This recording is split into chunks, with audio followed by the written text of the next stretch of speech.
começando pelo início, nós temos aqui nestas primeiras vitrines do museu a demonstração das primeiras 3 técnicas utilizadas para decoração dos azulejos.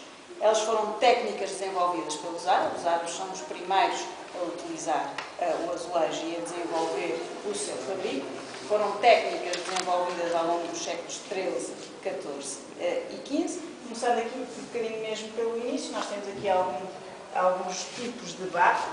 O barro tem que ser muito bem amassado para se retirarem todas as impurezas. Ele é tendido, antigamente, com a ajuda destas barras de ferro com estes moldes de gesso, obtinham a forma do azulejo, obtinham um quadrado de barro. Este primeiro quadrado de barro vai ser cozido e só depois então vai ser decorado e novamente cozido.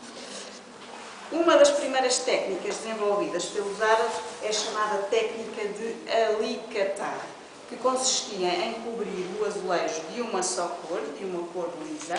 Depois eram marcadas as formas geométricas que se queriam obter e eram depois cortadas com um alicate especial, daí se chamar alicatar, e obtendo este tipo de pecinhas que eram depois montadas como se fosse um mosaico, como se fosse um puzzle, e depois então aplicadas nas paredes. Mas nós podemos imaginar que isto é uma técnica muito demorada, requer uma mão de obra especializada e para além de ter um grande desperdício, não é? Se imaginarmos cortar uma placa, não é, de cerâmica, há um grande desperdício. Evoluíram então para a técnica da corda seca.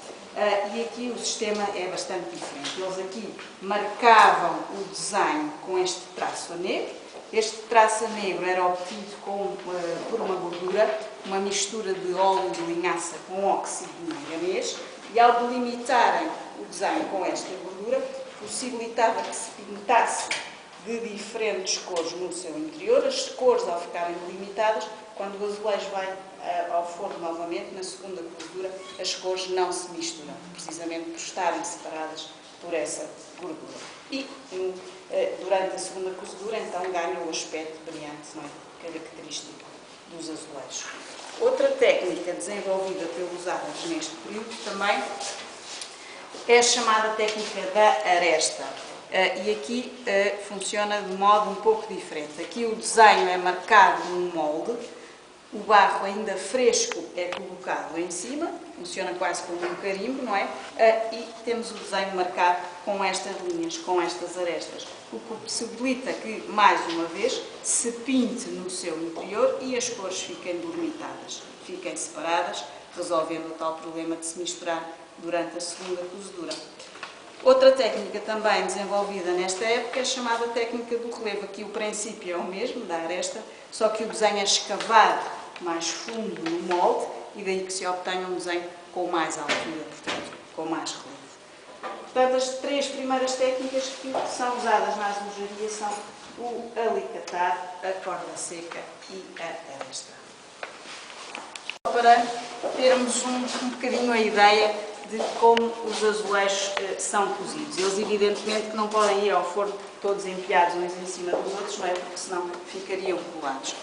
E então o primeiro sistema que eles utilizaram foi o sistema das trempes. São esta espécie de triângulos, estes pezinhos triangulares que eram colocados a separar. Só que estes pezinhos têm um problema, é que deixam marca, não é, na superfície do azulejo. E daí que nós vejamos, por vezes, alguns exemplares dos azulejos mais antigos, do século XV, inícios do século XVI, alguns deles têm umas pontinhas marcadas precisamente que correspondiam a estas trempes. Para resolver esse problema, desenvolveram então o sistema das gazetes, com estas barrinhas de barro, que são colocadas intercaladas, já possibilita que o azulejo seja cozido sem nada a tocar na superfície e aí que saia o desenho perfeito. Passando a alguns dos primeiros exemplares cerâmicos utilizados em Portugal, mas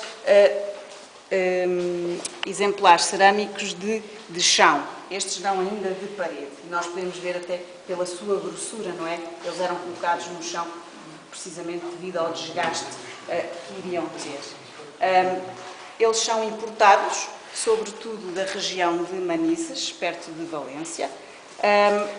E os exemplares mais antigos encontrados em Portugal são oriundos do Castelo de Leiria, datam do século XIII, e são oriundos do Castelo de Leiria e do Mosteiro de Alcobaça.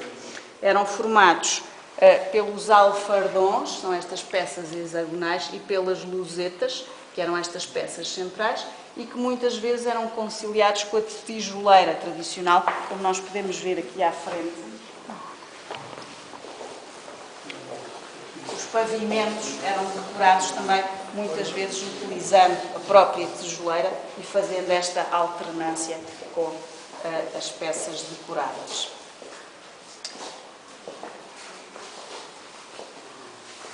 Deste lado, nós vamos começar então a ver os primeiros azulejos usados em Portugal para revestimento parietal. E são os chamados azulejos hispano-moriscos, precisamente porque eles eram importados de Espanha, não é? E eram feitos pelos mouros, que permaneceram ainda na Península Ibérica durante muito tempo. A característica principal destes azulejos desta época são os motivos decorativos utilizados. Eles utilizam sobretudo os motivos geométricos, as estrelas, as laçarias. Nós aqui não vemos a representação de animais, de pessoas, não é? E mesmo de elementos vegetalistas não desaparecem. É sobretudo os elementos geométricos, muito ao gosto da cultura muçulmana, que os produzia. Outra característica destes primeiros azulejos, característica esta, que depois se irá manter ao longo de toda a história do azulejo, é a utilização do padrão, da padronagem, não é? Do desenho de repetição. Se nós vimos, por exemplo, neste exemplo, o azulejo por si só é o chamado módulo. O módulo, ao ser agrupado, irá formar o padrão, neste caso por rotação, não é? Mas sempre o mesmo desenho, que é uma característica que se irá manter ao longo dos tempos. Faz favor. Isso importado no barco, não é? Não, a própria peça de azulejos era importada, era nesta época, em finais do século XV, inícios do século XVI, em Portugal ainda não era conhecido o fabrico destes mosaicos. Em 1498, o nosso rei Dom Manuel I fez uma viagem a Castela para visitar os jogos, os Reis Católicos, e durante essa viagem teve a oportunidade precisamente de ver os palácios ricamente decorados com azulejos. Nessa época, o Dom Manuel estava a proceder a uma grande reformulação no Paço de Sintra, no Palácio da Vila de Sintra, que certo conhecem, e fez uma grande encomenda de azulejos que chegaram a Lisboa em 1509, mais de 10.000 azulejos que vieram das oficinas de Sevilha e que vieram precisamente decorar o Palácio de Sintra, ainda hoje podem ser observados em muitas das suas salas, e dessa encomenda fazia parte precisamente este azulejo com a esfera armilar, não é? Um instrumento náutico e que foi utilizado como símbolo do rei Dom Manuel. Portanto, qual é os primeiros azulejos? É possível datá-los, vamos lá, uma precisão relativa, não é? Os primeiros azulejos já feitos em Portugal? Não, colocados em Portugal. Colocados em Portugal. No século XVI, e nós vemos agora que os motivos decorativos já são diferentes. Já temos a presença de motivos vegetalistas, já temos a presença de alguns animais, não é? Isto porque os desenhos vão se adaptando mais ao gosto português, mais ao gosto europeu e também ao gosto do Renascimento que vigorava na época. Já temos estas decorações diferentes. Deste lado aqui podemos observar também, nós neste momento há alguns painéis do museu que não são expostos porque está a decorrer em Cáceres uma exposição sobre o azulejo português e alguns painéis que realmente encontram-se lá durante este mês. Outro dos motivos decorativos muito utilizado nesta época são os chamados padrões têxteis. Muitas vezes iam buscar inspiração aos ricos tecidos da época, aos brocados, aos adamascados, serviam de inspiração para a criação da decoração dos azulejos. Continuando no século XVI, nós vemos agora os desenhos cada vez mais elaborados. Todos estes azulejos que nós estamos a ver aqui são executados na tal técnica da corda seca e da aresta que nós vimos ali no princípio. Aqui já temos alguns também na técnica do relevo. E nesta época havia divisões completamente forradas a azulejo, tanto nas paredes como também no teto. Nós temos ali 2 exemplares, precisamente, dessas placas que eram colocadas a cobrir o teto, intercaladas com vigas de madeira, e que chegaram até nós poucos exemplares, precisamente porque, dada a sua utilização, com o passar dos anos, muitas vezes caíam e foram-se perdendo.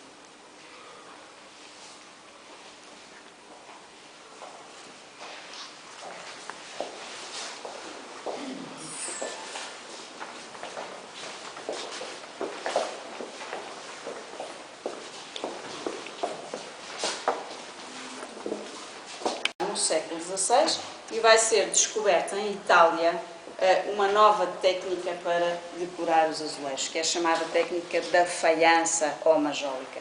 E esta nova técnica veio dar um grande impulso ao uso do azulejo, porque veio facilitar bastante a sua produção. As técnicas dos árabes eram realmente técnicas bastante complicadas e bastante demoradas. A grande novidade desta nova técnica da faiança é que aqui o quadrado de azulejo, depois da primeira, o quadrado de barro, depois da primeira cozedura, a chamada chacota, é coberta com um pó branco. Este pó branco resulta da mistura de pó de vidro com óxido de estanho. Isto o que é que permite? Permite que se pinte diretamente sobre a superfície do azulejo, as tintas são absorvidas rapidamente e fica assim resolvido o tal problema das cores se misturarem durante a segunda cozedura. Era muito utilizado, ainda hoje se utiliza na realização de azulejo manual, marcar o desenho num papel vegetal, o desenho é picotado, é passada com a boneca de carvão por cima, pressionado, não é? E o desenho fica marcado, o que também possibilita que se repita o mesmo desenho muitas vezes, o que é uma grande vantagem na utilização das tais padronagens, não é? No tal desenho de repetição. Aqui podemos observar o azulejo antes de ser cozido e depois de ser cozido, não é? E nós vemos que o seu aspecto muda bastante, não é? Desde logo chama-nos a atenção a diferença das cores, não é? Os azulejos são cozidos a cerca de 1000 graus e durante várias horas, não é? E durante esse processo de cozedura, as tintas, os óxidos sofrem precisamente esta transformação, sendo que o mais carismático é o azul, não é? Que quando é pintado é cinzento e depois de cozido é que ganha este aspecto característico do azul. E depois o aspecto vidrado, o tal pó de vidro, não é? Que vai fundir e que vai dar este aspecto vidrado, brilhante. A partir desta altura, as técnicas dos árabes são postas de lado e vai-se utilizar quase exclusivamente, praticamente exclusivamente, esta nova técnica da faiança ou majólica. Os primeiros exemplares utilizados em Portugal desta nova técnica da faiança ou majólica foram utilizados na Quinta da Bacalhoa e no Paço do Cal de Vila Viçosa. São os primeiros exemplares que nós encontramos, mas exemplares importados nesta altura. A Flandres, desde logo, que se afirma como um centro de produção, assimila desde logo esta nova técnica e afirma-se como um centro de produção bastante importante. E daí que as primeiras peças sejam importadas da Flandres.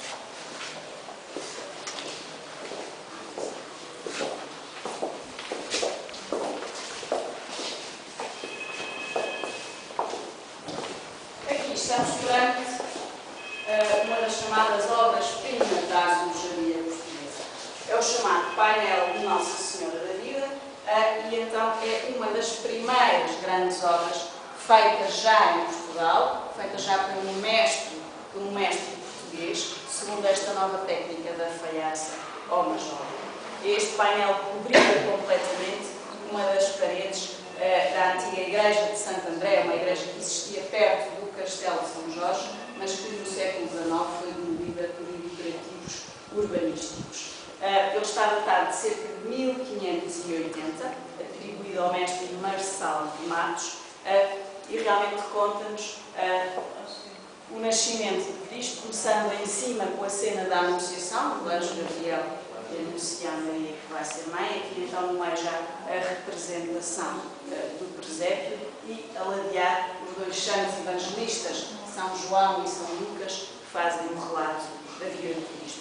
Este painel tem uma grande influência italiana, uma grande influência maneirista, desde logo pela utilização dos elementos arquitetónicos, das colunas, este embasamento, as pontas de diamante, com os grotescos aqui presentes, o próprio tratamento das figuras muito teatrais, os panejamentos, realmente uma grande influência italiana. E também lá em cima, se virmos a circundar, na parte superior tem aquela grinalda de folhas e de flores que é muito inspirada nos medalhões cerâmicos della Robbia do século XVI.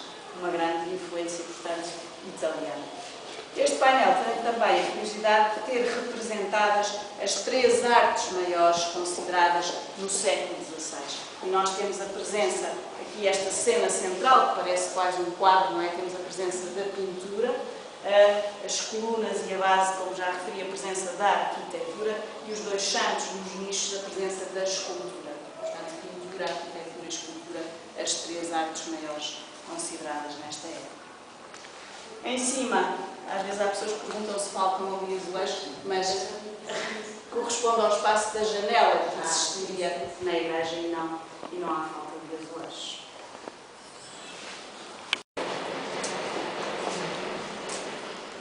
Avançando para o século XVII, nesta época instalam-se em Lisboa alguns ceramistas flamencos, precisamente como eu já referi, os primeiros a terem esta técnica mais desenvolvida. E nesta época os azulejos são utilizados sobretudo na decoração de espaços religiosos, conventos, capelas, igrejas. E para decorar essas grandes extensões de parede vão ser utilizados sobretudo as padronagens, o tal desenho de repetição. E nós temos precisamente aqui vários exemplares dessas padronagens. Alguns exemplares nós temos aqui, geralmente temos aqui um painel grande com a famosa padronagem da ponta de diamante, não é? Aquela padronagem muito utilizada nas igrejas portuguesas do início do século XVII, sendo que a mais antiga é a da igreja de São Roque, em Lisboa, não é? Temos aqui estes exemplares, são já variantes da ponta de diamante, que foi utilizada nas igrejas até cerca de 1630, e depois temos as outras padronagens de inspiração italo-flamenga, que utilizam sobretudo os motivos vegetalistas, as folhas, folhagens, as parras, as folhas de acanto, sobretudo os elementos utilizados nesta época. E sobretudo o azul e o amarelo, as cores principais utilizadas nesta época.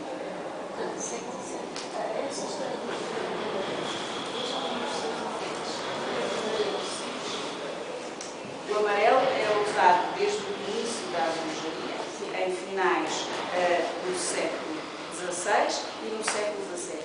O amarelo deixa de ser usado no século XVIII, exatamente. E depois volta a ser recuperado no final do século XVIII. Exatamente. Como iremos ver, aliás.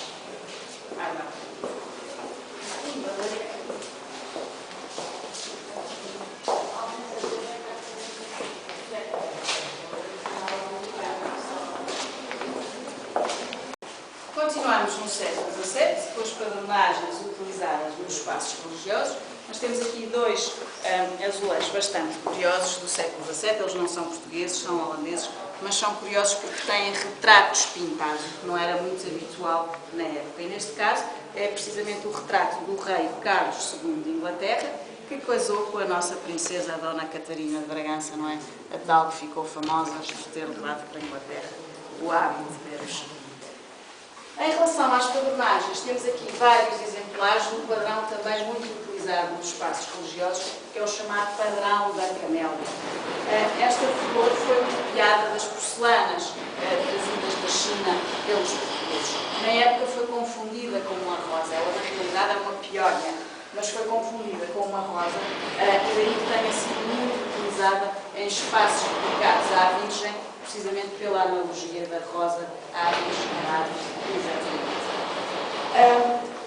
Nos espaços religiosos do batistério aparecem-nos muito este tipo de azulejos com as vieiras, não é? Com as conchas ligadas ao batismo. Nos espaços religiosos desta época, uma padronagem é um desenho de repetição, é um desenho um pouco monótono, não é? Eles, para criarem uma maior riqueza figurativa, muitas vezes inseriam no meio das padronagens este tipo de painéis. Nós temos aqui dois exemplares com esta barra que são chamados painéis de tapete, precisamente porque nos lembram, não é, os desenhos dos tapetes, que eram inseridos no meio do resto dos azulejos para tornar a decoração mais rica. Como estamos em espaços religiosos, para além destes motivos de tapete, muitas vezes inseriam também os chamados registros. São como quadros, não é, feitos em azulejo, sobretudo com cenas da vida dos santos, com cenas da vida de Cristo, tinham também uma função catequética, não é? E que, para além disso, enriqueciam também o espaço. Eu vou pedir que olhem com um pouco de atenção para esta Sagrada Família.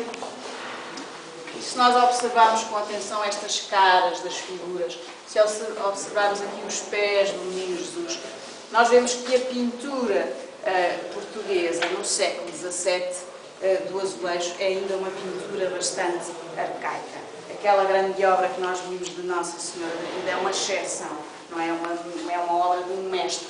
A maioria dos azulejos são feitos nas oficinas por artífices que não tinham estudos nem de pintura, nem de perspectiva.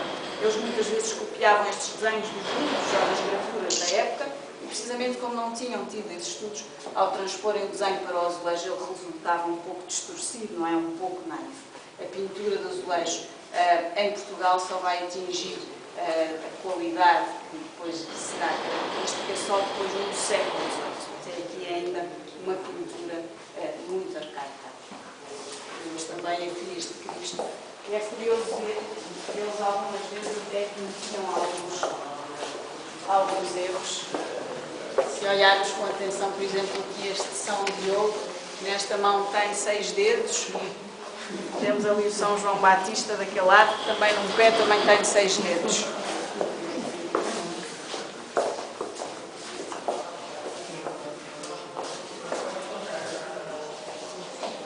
Outra das utilizações dadas ao azulejo no século XVII nos espaços religiosos são os chamados frontais de altar. Em vez dos tradicionais tecidos e têxteis a cobrir os altares, eles foram cobertos, com azulejo. E daí que nós vejamos, precisamente no desenho, reminiscências desses tecidos que vêm substituir. Nós temos aqui as franjas, não é? Esta parte de cima é chamada sanefa. Dos lados, os celastros, que imitam mais uma vez os brocados e os adamascados. E no meio, o chamado pano central, é para nós o elemento decorativo mais curioso, porque muitos destes desenhos eram muitas vezes copiados dos tecidos de algodão trazidos da Índia pelos portugueses. E daí que nós encontremos no museu representados elementos da fauna e da flora exóticos. Aparecem muitos com pavões, com elefantes, com papagaios. Este é curioso, para além deste lado, para além de serem indianos, também insere aqui um pagode chinês, não é? Nos mostra precisamente o gosto pelo exótico, pelo diferente, o gosto pela novidade que figurava na época em Portugal.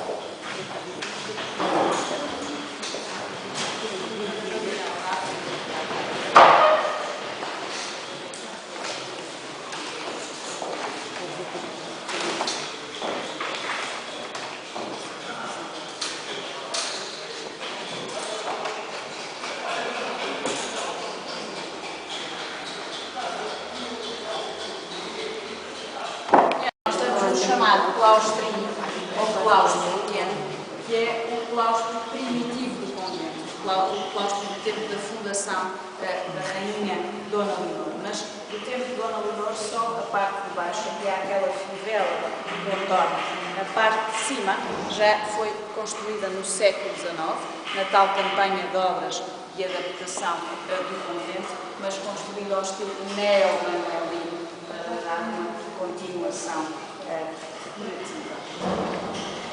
Nestas paredes podemos ver mais uma vez azulejos na tal técnica do enxaquetado, que nós vimos na igreja com azulejos verdes e brancos, neste caso com azuis e brancos, mas um enxaquetado rico, porque no meio tem este padrão colorido inserido no meio. Estes azulejos são do século XVII, mas são provenientes do antigo convento de Santana, em Lisboa, e foram só colocados no século XIX. Ponte de Santa Alba, já vimos as relíquias que pertencem aqui ao convento, que a figura de Santa Alba foi sempre venerada neste local. E esta antiga foto encontrada no exterior do convento, segundo a lenda, de uma água milagrosa, mas foi só colocada também no século XIX, nessas tais campanhas novas de adaptação e adaptação. O tema da caça, daí que nós vejamos este conjunto de azulejos que vieram do antigo Palácio da Praia, em Belém, têm todos eles representados cenas de animais a caçarem-se uns aos outros. Outro pormenor curioso dos painéis portugueses é sempre a presença de uma barra a contornar. É uma característica muito portuguesa. Neste caso temos uma barra dupla de folhas de acanto enroladas e que nos cantos aparecem sempre estas caras, estes mascarões, que é um elemento decorativo muito utilizado no século XVII e que, aliás, podemos ver, se observarmos com atenção, por exemplo, esta peça de mobiliário, este tapete, a ladear as gavetas, até precisamente o mesmo tema decorativo, tal caratonha, tal mascarão, foi muito utilizado. Aparece muito também em escultura, nos fontanários do século XVII, também aparece muito este motivo decorativo. Nesta sala seguinte, temos aqui um painel bastante curioso. Ele faz parte de um conjunto de 6 painéis que ladeavam a escadaria nobre do antigo convento de São Bento da Saúde, de Lisboa, onde hoje funciona a Assembleia da República.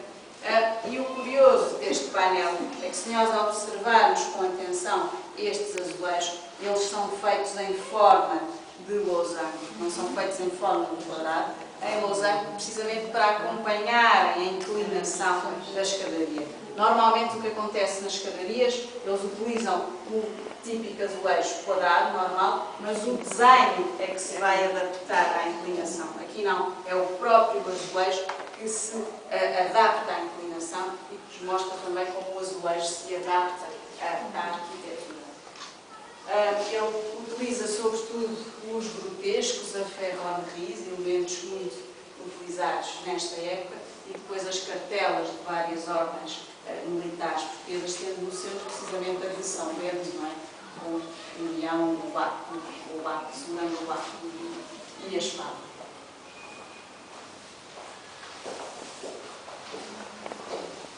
Este painel tem também outro dos motivos decorativos muito utilizados no século XVII e depois ligado a ser também utilizado no século XVIII, que são as chamadas albarradas. As albarradas são estes vasos, estes jarrões floridos, com uma grande profusão de folhas, de flores. Alguns deles têm insetos, têm pássaros, têm papagaios, e que realmente foi um motivo decorativo muito utilizado, e depois no século XVIII irá manter-se, mas depois aí só azul e branco. Albarradas.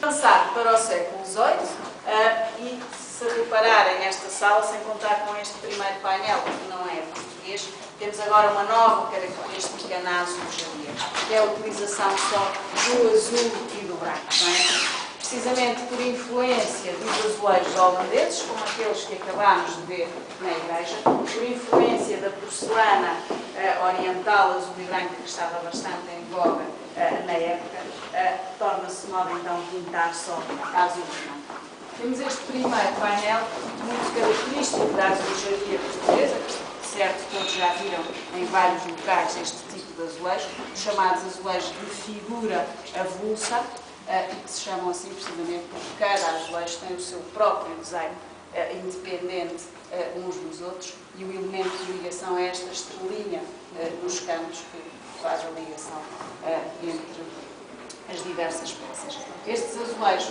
eram utilizados sobretudo em espaços de menor importância, em cozinhas, corredores, sacristias. Eles eram muitas vezes as primeiras obras dos aprendizes, quando começavam a trabalhar nas oficinas, começavam a treinar o desenho, treinar o traço neste tipo de azulejo mais simples.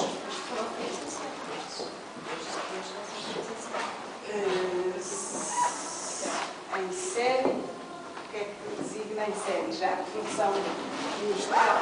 Sim. Isso mais tarde, foi já no século XIX, no final do século XIX. Primeiro por estampilha, depois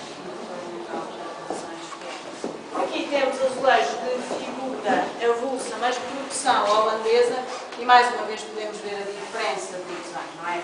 É um desenho muito minucioso, muito rigoroso, com muito pormenor, um desenho muito fiel à gravura que isso havia de inspiração, ao passo que o desenho português é um desenho mais, uma pincelada mais solta, mais e que faz já mais uma interpretação das gravuras muitas vezes. E aqui podemos ver bem essa diferença, porque os azulejos são holandeses, mas a barra a contornar já é portuguesa, não é? E já vemos bem a diferença no desenho, a diferença da pintura. Já temos mais uma vez uma albarrada, mas agora já só a azul e branco. No início do século XVIII, para fazer face à concorrência dos azulejos holandeses, os grandes mestres portugueses que pintavam ao óleo, que pintavam em tela, vão também começar a pintar em azulejo. E daí, se mais uma vez nos lembrarmos daquela sagrada que lá embaixo, agora os painéis também já têm outra qualidade. Outra novidade desta época é que estes mestres que pintavam ao óleo, que vão pintar em azulejo, vão também começar a assinar os seus painéis de azulejo. Este por acaso não está assinado, mas é uma característica desta época que nos possibilita também conhecermos alguns desses mestres desta época, como o Ricardo Oliveira Bernardes, Manuel dos Santos, António Pereira, o gramista PMP, o Gabriel Del Bar, que são os principais produtores desta época, que é mesmo denominada de ciclo dos mestres, esta primeira produção do século. Este primeiro painel que temos deste lado, chamado Edição de Raça, de 1707, este é ainda de produção holandesa. Mais uma vez podemos ver o rigor do desenho, o pormenor das rendas, das vestes, das cabeleiras, as folhas das árvores desenhadas uma a uma, mais uma vez a noção de perspectiva bem demarcada. Mas se repararmos, ele à volta, a contornar, tem um friso muito simples, só este tom do lado, não é? É um tom de azul. Se repararmos no friso de uma barra feita em Portugal na mesma época, ela é completamente diferente, não é? Uma barra muito decorada, muito inspirada no barroco, na taia dourada, não é? Com estes elementos, as volutas, os anjinhos, os concheados, mesmo a presença aqui destes textos, com estas borlas muito cenográficas, não é? Porque nesta época em Portugal a barra tem tanta importância como a própria cena representada no interior. E chega-se mesmo ao ponto, se observarmos aquele painel daquele lado, chega-se ao ponto de recortar a barra, a acompanhar o desenho, para que o painel se distinguisse mais da parede onde ia ser inserido. Este painel mostra-nos uma cena marítima e uma cena campestre, é também muito comum em painéis para grandes extensões eles conterem dois temas, eles conterem dois desenhos copiados de gravuras diferentes, e quando isso acontece, aparece-nos sempre ao meio a utilização de uma árvore. A árvore servia ao mesmo tempo para separar as duas cenas, mas ao mesmo tempo para fazer a ligação entre os dois desenhos. E já temos século XVIII só o azul e o branco.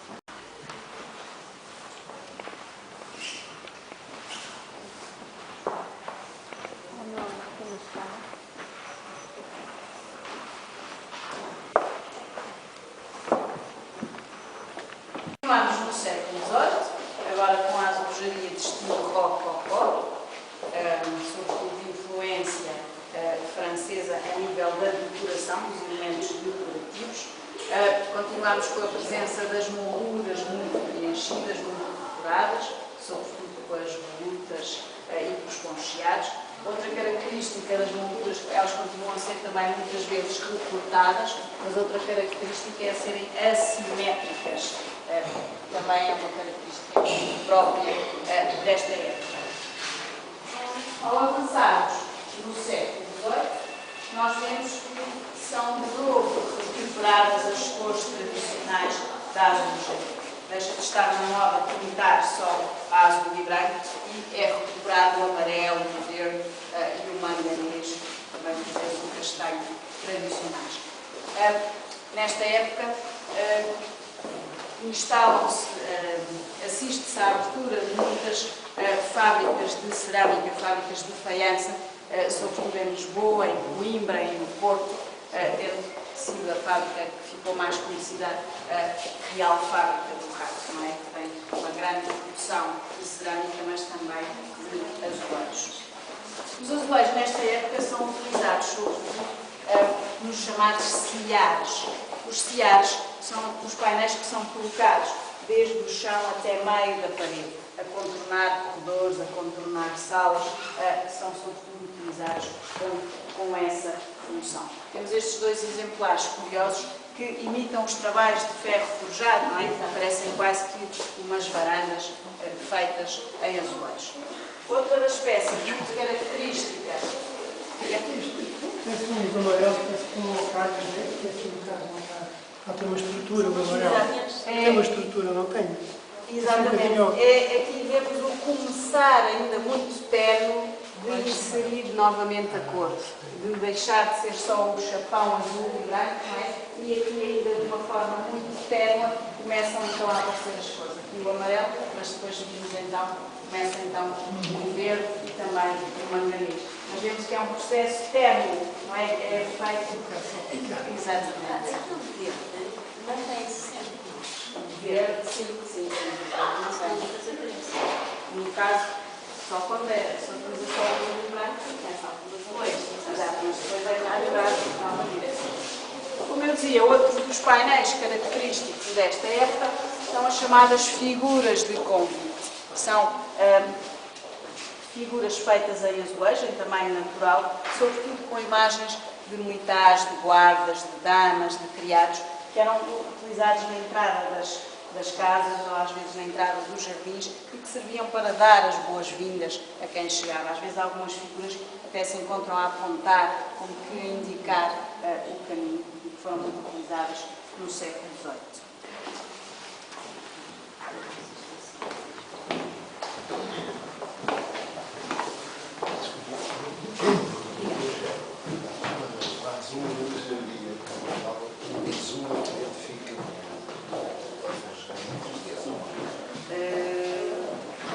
É mais conhecido a partir do século XVIII quando começa a ter uma qualidade superior.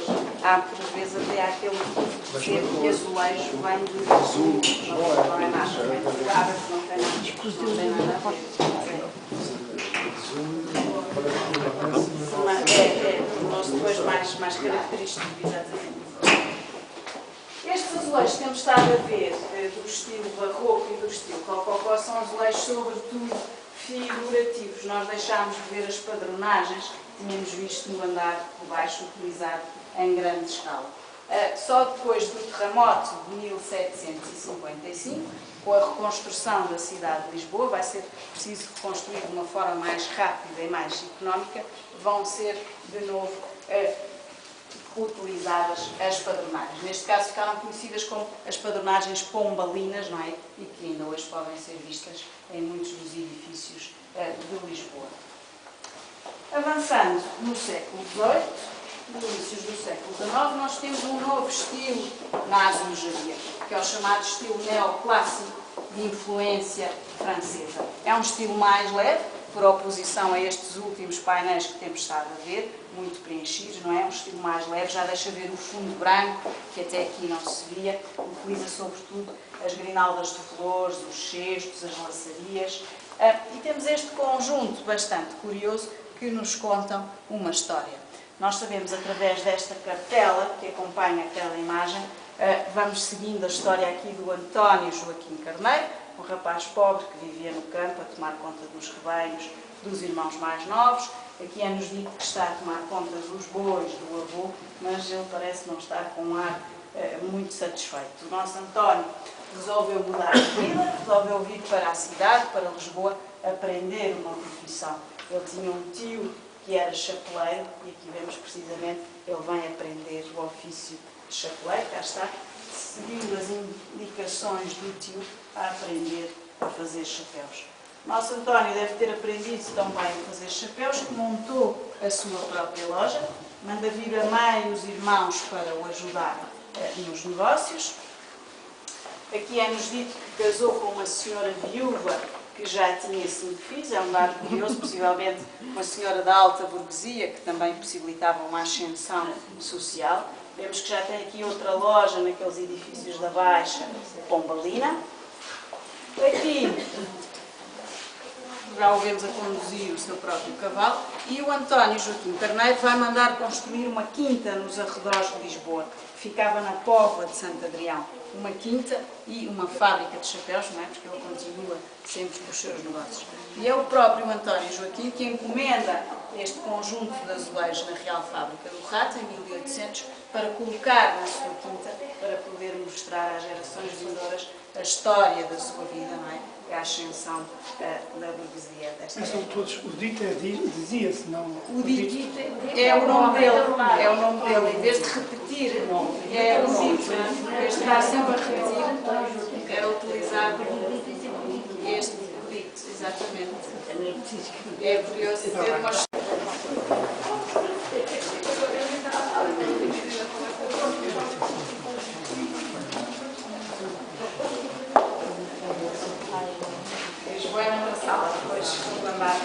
Ele teve em tempos exposto aqui no claustro, mas agora foi retirado, estamos na sala mais em cima, já iremos lá. Aqui continuamos com a azulejaria neoclássica, sobretudo com os ciares, mas aqui queria chamar a atenção para os registros, que nós temos aqui vários exemplares. Este tipo de painéis foi muito utilizado, sobretudo a partir do grande terremoto de 1755. A partir dessa data, tornou-se hábito colocar na entrada das casas, na entrada dos edifícios, este tipo de registros, como que a pedir proteção divina, exatamente, para que não... São Marçal. É o São Marçal, que é o protetor dos incêndios, que aparece aqui, é também o São Francisco de Borja, que é precisamente o protetor dos terremotos, e depois também muitos com a figura de Santo António e São Pedro, não é? Também muito ligados à cidade de Lisboa, a par de Nossa Senhora nas diversas invocações. Ainda hoje nos bairros mais antigos de Lisboa podemos encontrar este tipo de painéis.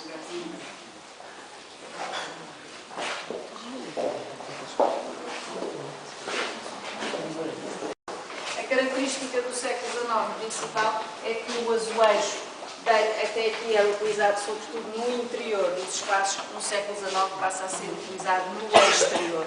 O azulejo de fachada, não é? Como conhecemos ainda hoje, e que foi muito utilizado nas nossas cidades. É curioso ver que no norte ele é utilizado sobretudo com relevo, em Lisboa é utilizado sobretudo com a estampilha, a tal técnica da estampilha desenvolvida nesta época.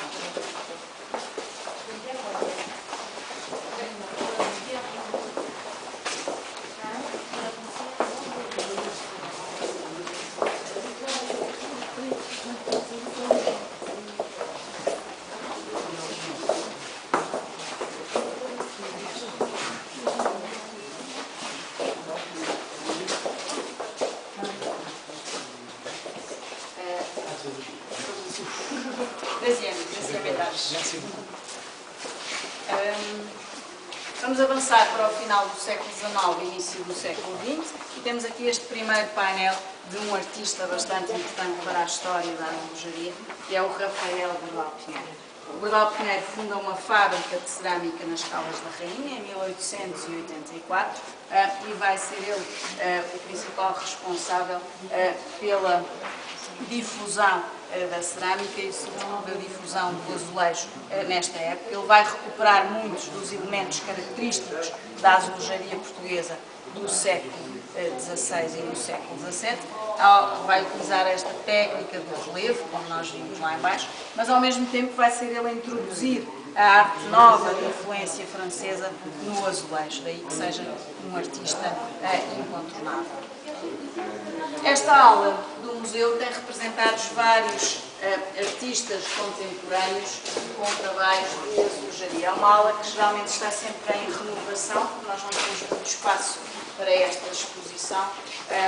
Não temos sempre aqui os primeiros artistas representados, mas aqui pretendo, sobretudo, mostrar as múltiplas possibilidades que a azulejaria tem presentemente. Este primeiro painel é curioso porque ele figurou na Exposição Universal de Paris de 1937, estava na entrada do pavilhão de Portugal, da autoria do Paulo Ferreira, com esta interpretação um pouco naif, não é, da cidade de Lisboa, da zona central da Baixa de Lisboa.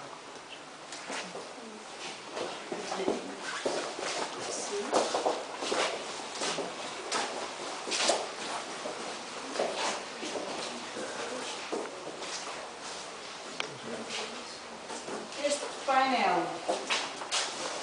da autoria do mestre Frederico Lapa, ainda hoje continua a produzir, é bem característico desta nova interpretação que os artistas contemporâneos fazem do azulejo. Já não se confinam ao típico quadrado de 14 por 14, vão utilizar o relevo levado ao extremo, quase tridimensional, e também conjugado com placas cerâmicas, com a utilização também da escultura em barro, e que realmente nos mostram as múltiplas possibilidades do azulejo como criação artística.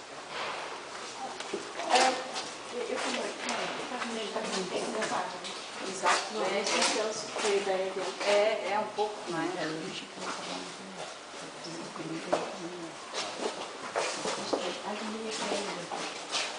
Em 1959 é inaugurado o metro de Lisboa e a decoração das estações de metro ficou entregue à artista Maria Keio, que precisamente escolheu o azulejo como motivo decorativo de todas as estações. Nós temos aqui 2 exemplares dessas primeiras estações, dos restauradores e da Alameda.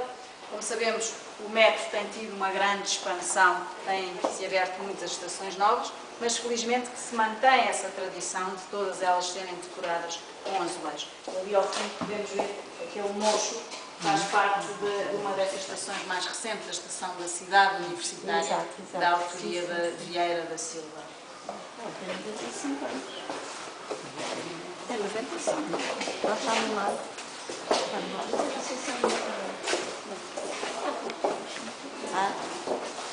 Temos sempre um trabalho. É curioso ver que muitas vezes estes artistas contemporâneos, para além da inovação que trazem para o azulejo, muitas vezes vão buscar inspiração à azulejaria tradicional portuguesa. Nós vemos aqui este painel da autoria de Eduardo Neri. Ele utiliza mesmo bocadinhos dos tais azulejos típicos do século XVIII, azuis e brancos, conciliados com o azulejo moderno. Coloca-os na tal forma do losango do enxaguetado, não é? Que dá-nos esta nova interpretação, esta nova leitura, e é quase que uma reciclagem, não é? Dos azulejos antigos. E aqui, este caso, este painel do Frederico Lapa, também ele é inspirado num conjunto de painéis que existem numa das salas do Palácio da Vila de Sintra, e mais uma vez lhe dá uma reinterpretação moderna, com sobretudo a criação destes volumes, não é?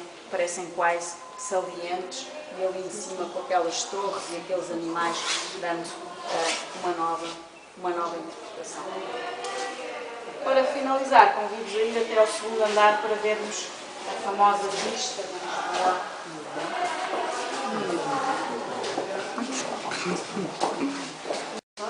Ele tem cerca de 23 metros lineares, que nos mostram precisamente 14 km da costa de Lisboa, vista do Ribatejo. Começando aqui, nesta ponta, temos o convento de São José de Ribamar, depois avançando aqui para a zona do Belém, Temos aqui a Torre de Belém, na época ainda rodeada de água por todo o lado. Aqui o Mosteiro dos Jerónimos, lá em cima com a ermida de São Jerónimo, do Vasco da Gama, que está rezado antes da partida. Aqui temos o antigo Palácio da Praia de Belém, que foi de onde vieram aqueles azulejos com a cena da caça dos animais que eu referi. Esta zona de Belém, na época, era uma zona sobretudo de quintas, onde vivia a nobreza afastada do centro. Esta quinta é que irá dar depois origem ao Palácio de Belém. Avançando mais um pouco, temos a ermida de Santo Amaro, que ainda hoje existe, também tem uma coleção de azulejos bastante importante. É curioso vermos como existia nesta zona de Lisboa um moinho de maré e que nos mostra como o rio efetivamente entrava ainda muito dentro da cidade, a ponte de Alcântara. Avançando mais um pouco, temos aqui a chamada Rocha do Conde de Óbidos. Nós hoje em dia conhecemos este nome, mas efetivamente existia aqui um grande rochedo, um grande promontório que deu este nome. Em cima ficava o antigo convento das Albertas, que é onde funciona hoje o Museu de Arte Antiga, precisamente. Aqui na zona onde é hoje Santos, mais ou menos, ficava o bairro do Mocambo. Este bairro do Mocambo era habitado maioritariamente por escravos, mas nós sabemos, através destas chaminés fumegantes, que eram aqui que se concentravam as olarias de Lisboa. Era aqui que era feita a maioria da produção de cerâmica e de azulejos. Este painel é curioso porque, para além da representação da cidade, dos edifícios, ele também tem representado o cotidiano da época. Nós temos a presença das atividades ligadas ao rio, a pesca, a construção naval, os meios de transporte com as carruagens e as liteiras, vários pormenores realmente muito curiosos. Aqui o antigo Palácio dos Almadas, aqui o antigo convento de São Bento da Saúde, hoje Assembleia da República, a grande quantidade de fortes e contrafortes que nós vemos para a defesa da cidade, a igreja de Santa Catarina, aqui avançando já para onde é hoje a zona do Caixo Dré, temos a igreja de São Paulo, e é curioso ver que esta fachada da igreja ruiu completamente com o terremoto. A nova entrada foi feita precisamente do lado oposto, como hoje ainda conhecemos. Aqui a zona do Chiado, lá em cima com o convento de São Pedro de Alcântara, a igreja de São Roque, das Mercês, da Encarnação e do Loreto. Aqui junto à Rua do Alecrim, da Casa da Índia. É curioso ver que em 1700 ainda existiam vestígios da Lisboa medieval, ainda existia aqui um trecho da muralha fernandina, que também desapareceu com o terremoto, a sede de Lisboa, com estes remates, estes corochéus que também desapareceram, o Castelo de São Jorge, a ermida de São Jaime ou de Nossa Senhora do Monte. Aqui temos o mercado da Ribeira Velha, a Casa dos Bicos, o convento de Santo Novo, aqui na zona de Santa Apolónia, precisamente o convento de Santa Apolónia, e o último edifício aqui a ser representado é precisamente onde nós nos encontramos, o antigo convento da Madre de Deus. Cá temos o núcleo primitivo do templo de Dona Leonor, e depois a igreja acrescentada já com Dom João III e a tal proteção para as águas não entrarem. E assim terminamos a nossa visita de Lisboa, do museu. Obrigada. C'est ce qu'on a vu en partant de bateau. C'est tout Lisbonne face à nous, donc quand on va partir ce matin en bateau, sauf que ce que vous voyez là, c'est le seul document qui existe de Lisbonne avant le tremblement de terre.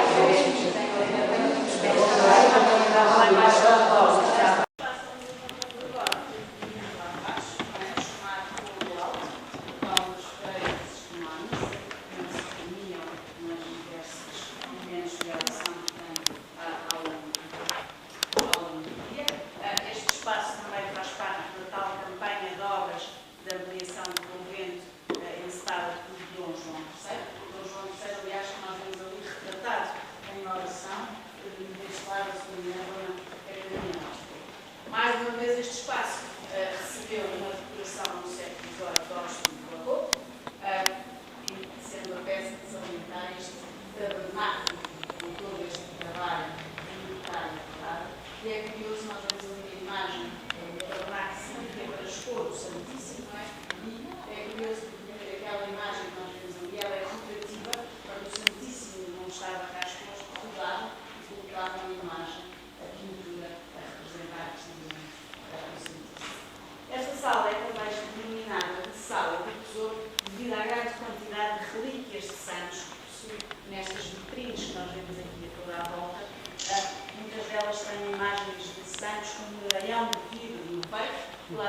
restos de ossos, cabelos, tecidos que terão pertencido a santos.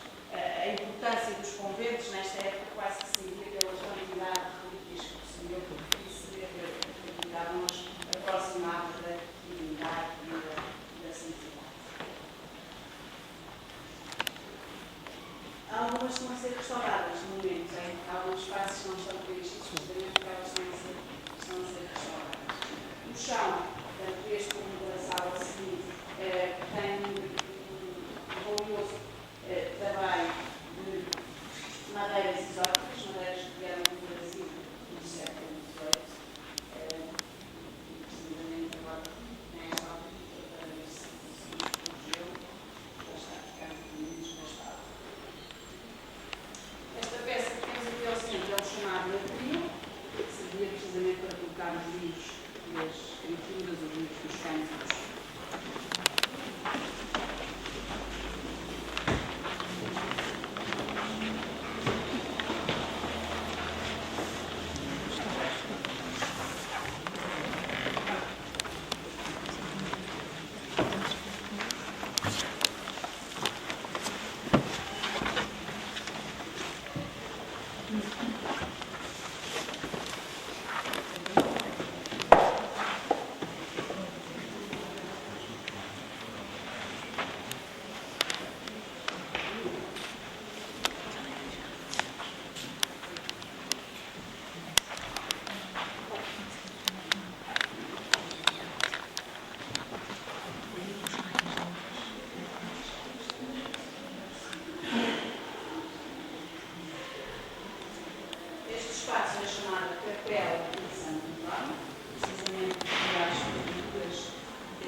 Régio de Dom João V, nas paredes azulejos do século XVIII, mas já de produção portuguesa, com cenas da vida dos santos ermitas, Santo Antão e São Paulo. Mas a peça principal desta sala é o famoso presépio da Amada Cruz. Este presépio foi executado entre 1700 e 1730 por António e Dionísio Ferreira, que eram pai e filho. Ele tem 42 figuras feitas em terracota pintada e vemos realmente o cuidado, o rigor da modulação das figuras. Desde logo pelo trabalho de planejamento das figuras, a própria anatomia, algumas das figuras, é curioso ver as figuras com mais idade, quase que se veem as veias, não é? Realmente um trabalho de modulação de grande qualidade. Ao centro temos a Sagrada Família, a Orquestra de Anjos por trás, a adoração dos pastores, e depois dos lados e nas primeiras prateleiras temos representadas cenas do cotidiano popular da época, não é? Algumas figuras a tocar, a dançar, a ida à fonte, ali do lado esquerdo uma matança do porco, aqui deste lado direito algumas figuras a cozinhar, realmente algumas figuras do cotidiano. Depois na prateleira central temos então o cortejo dos Reis Magos, a seguir do lado esquerdo já a Nossa Senhora no burro, a alusão ao episódio da fuga para o Egito, e do lado direito o sacrifício dos inocentes, e depois então a cidade de Jerusalém com o rei Herodes ao centro. Este presépio era montado todos os anos pelas freiras do convento. Elas tinham este espaço propositadamente para o efeito, chamavam-lhe a Casa do Presépio. Durante o ano tinha as portas fechadas, só na época do Natal então abriam e expunham aqui o presépio para, exatamente, para a adoração. Ele é um dos presépios mais representativos do barroco português. Ele é mesmo anterior aos mais famosos presépios do Machado de Castro, não é? Da Basílica de Estrela. Na sua origem teve este enquadramento ou teve como o Machado de Castro, portanto, com um fundo de evitar Ele teria os chamados torrões a compor com cortiça. Sim. Exatamente. Isto só que já restava muito pouco desse original. Este é só quase por ali em cima do presépio. Pode saltar a traça. Exatamente. Mas ele no original não era exposto nesses tais torrões com cortiça. Exatamente. mas já não chegaram até nós esse momento, só as figuras principais. Ele teve muitos anos guardado em arte antiga, e só depois, em 2000, é que regressou aqui à Mata de Deus. Nessa altura foi restaurado. Sim, foi restaurado e depois então exposto aqui no seu local original. Ao seu palácio. Pedro Amador, durante a sua vida, ofereceu inúmeras obras de arte e descobridor de maçaria a este convento. Ele chegou a ser um dos conventos mais ricos de Lisboa na época. O convento rapidamente conhece um grande aumento do número de religiosas e no início do século XVI também havia aqui um problema, é que as águas do Rio Tejo, que nós hoje vemos lá bastante ao fundo, na época chegavam até aqui à proximidade do convento. E muitas vezes no inverno, na época das cheias, chegavam a inundar o convento. Os freiras ter-se-ão queixado ao rei desse problema. Então, em 1550, já não tem nada de Dom João III, iniciaram a grande campanha de obras de ampliação do convento. É construído o claustro grande, pelo agora passamos por jardim e uma fonte, é construída uma nova igreja. E daí que nós vemos que a nova igreja é construída num nível mais alto, mais elevado, precisamente para evitar as águas do passo. A decoração que nós vemos agora deste espaço já não corresponde à arquitetura, corresponde já a uma nova campanha de obras do século XVIII. O convento foi sempre adaptando ao gosto artístico e rural na época e aqui então adaptar ao barroco, não é, que na época e que se caracteriza em Portugal sobretudo pela profusão da talha da barra, não é? Todos estes elementos esculpidos com folhador a revestir e sempre a conciliação com o uso do azulejo. É curioso vermos aqui a utilização de azulejo estes painéis por baixo das janelas são os tais azulejos que foram artistas na técnica da aresta, mas aqui já temos azulejos do século XVII na técnica da faiança ou major. Aqui também outra técnica muito utilizada em Portugal no século XVI e no século XVII, que é chamada técnica do enxertado. Em vez do azulejo ser colocado no quadrado habitual, ele é colocado em forma de losango, é conciliado com outras formas geométricas e foi muito utilizado, sobretudo, com azulejos verdes e brancos e também azuis e brancos. O tema que nós encontramos aqui é a morte. Neste altar lateral temos a morte de Nossa Senhora, com uma figura, uma imagem de Nossa Senhora da Benedição e deste lado então a imagem já de Cristo. Nós sabemos que este espaço era também utilizado como capela muito do convento. As freiras tomavam as religiosas que faleciam. Outra característica curiosa deste espaço é estas janelas colocadas na forma de diagonal, precisamente para coar a luz, para que a luz não incidisse diretamente, para que criasse um ambiente propício à reflexão e à oração. Vamos então passar agora ao espaço de igreja, propriamente dita.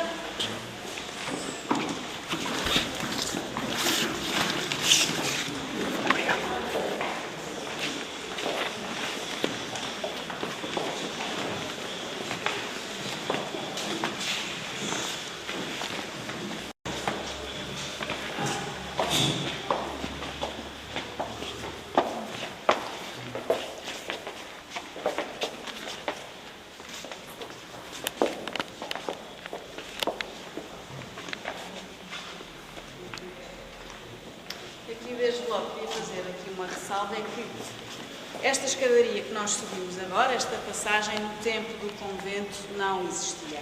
Esta parede do fundo era fechada, não havia qualquer ligação entre o espaço conventual e o espaço da igreja que era aberto aos fiéis. Precisamente este convento de Clarissas era um convento de clausura e daí não poder haver esta comunicação.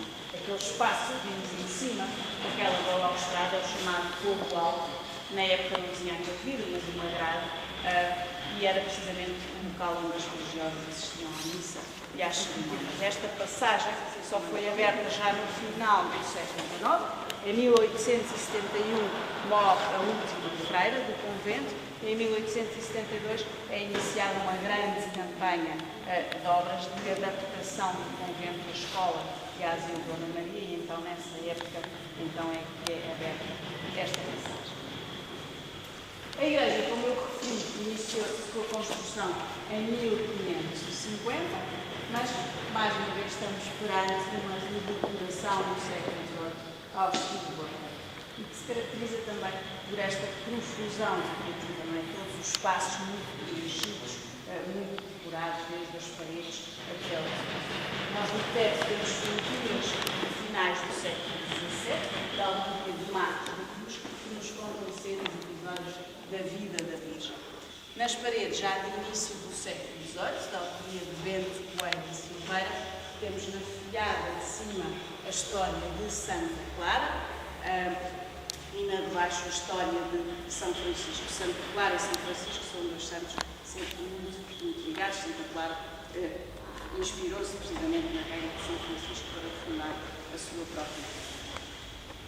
Nas paredes, os azulejos que nós podemos observar são azulejos do século XVII, ou seja, são azulejos da mesma época daquela Sagrada Família que nós acabámos de ver há pouco, que não estava muito bem desenhada, mas se nós observarmos com atenção, estes azulejos parecem, têm outra qualidade, têm outro rigor do desenho, porque estes azulejos são holandeses. Efetivamente, os holandeses nesta época tinham uma técnica mais desenvolvida, daí que se tenha tornado moda para estes espaços principais de igrejas, de palácios, encomendarem-se os azulejos na Holanda. Podemos avançar.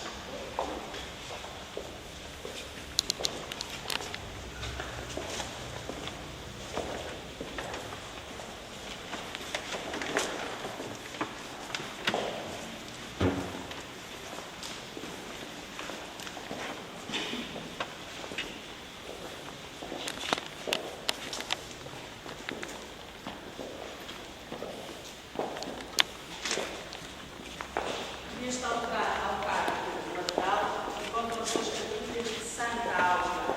Estas relíquias foram oferecidas aqui ao convento de São Mateus pela rainha Dona Maria. Faz parte das tais peças que Dona Maria foi oferecendo ao convento ao longo da sua vida.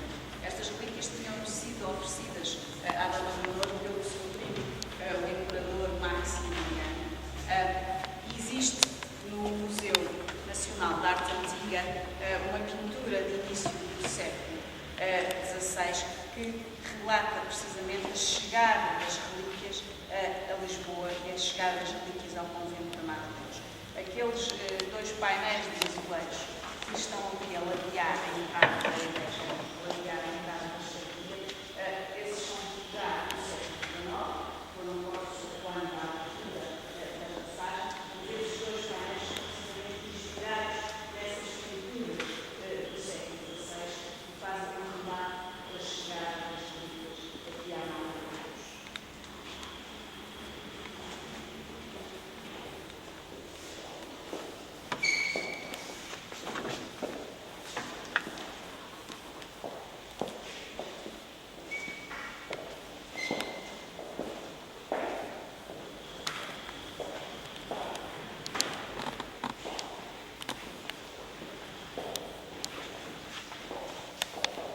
Esta parte da igreja, junto ao altar mor, ficou bastante danificada durante a morte de 1755.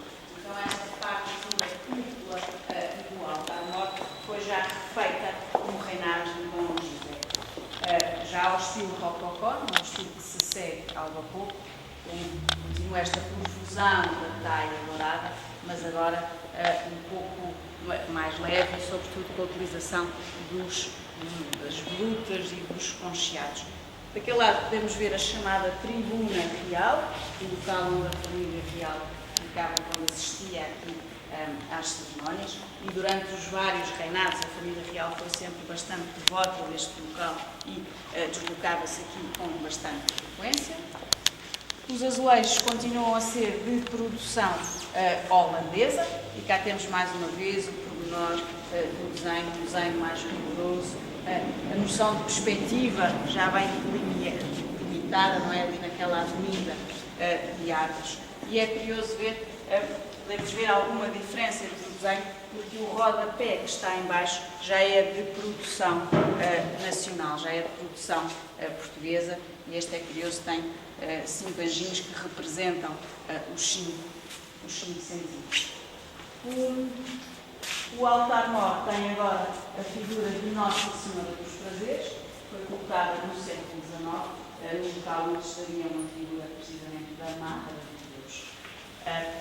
Neste trabalho de talha é curioso ver que temos ali a presença de 2 das 3 figuras teológicas, neste caso a fé e a esperança.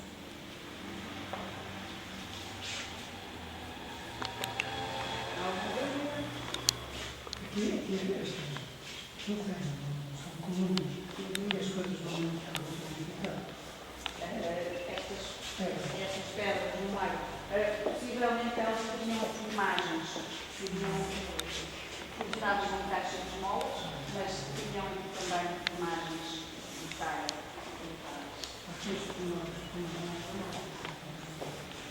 Aqui a contornar